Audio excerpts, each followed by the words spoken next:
Nabi Yuusha calayhi salaam waxaa la isku waafaqsan yahay nebinimadiisa waana wiilkii dhalinyarada ahaa ee la socday Nabi Muuse calayhi salaam waxa uuna noqday nebi kadib geeridii Nabi Muuse. Nabi Yuusha nabadgelyo naxariis dushiisa ha ahaatee abtirsiintiisa waa Yuusha ibnu Nuun ibnu Afrathim ibnu Yuusuf ibnu Yacquub ibnu Isxaaq ibnu Al-Khaliil Ibraahim.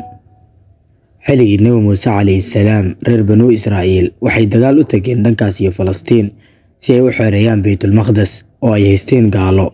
hase yeeshee reer Banu Israa'iil ayaa ka cagajiiday uguna jawaabay Nabi Muuse calayhi salaam iyo walaalkiisa Nabi Haaruun calayhi salaam, idinla dagaalgali mayno ee waan sii fadhinaynaa ee adiga iyo eebaha dagaalka gala.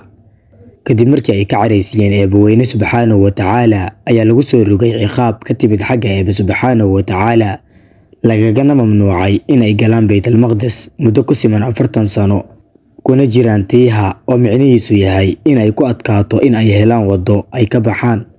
meesha ay habeenkii u hoydaan ayay isla habeenka kale ku soo noqdaan. waa jarhabaabin iyo sidii baadi luntay oo kale naftooda bay canaananayaan.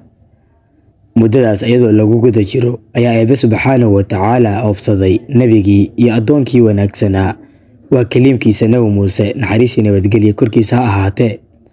Nabi Muuse calayhi salaam geeridiisii kadib waxaa xilkii nebinimada la wareegay Nabi Yuusha calayhi salaam.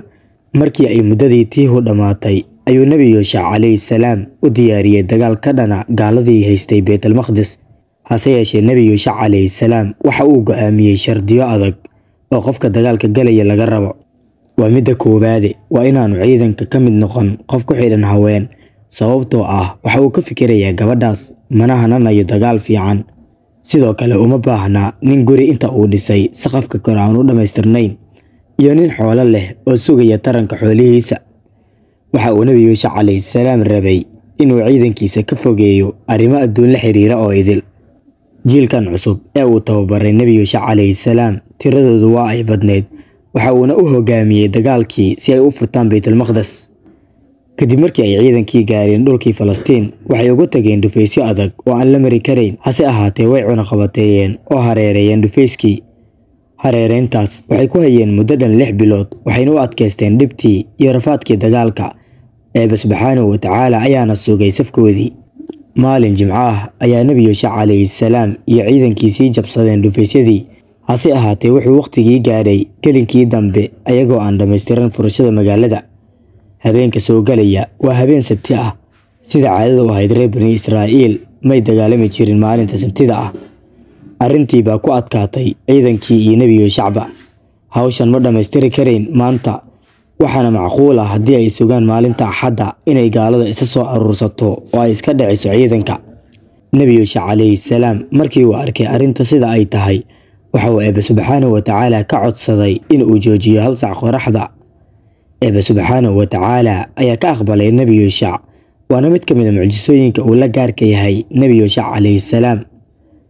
ciidankii waxay sii wadeen dagaalkii waxayna burburiyeen dhufaysyadii.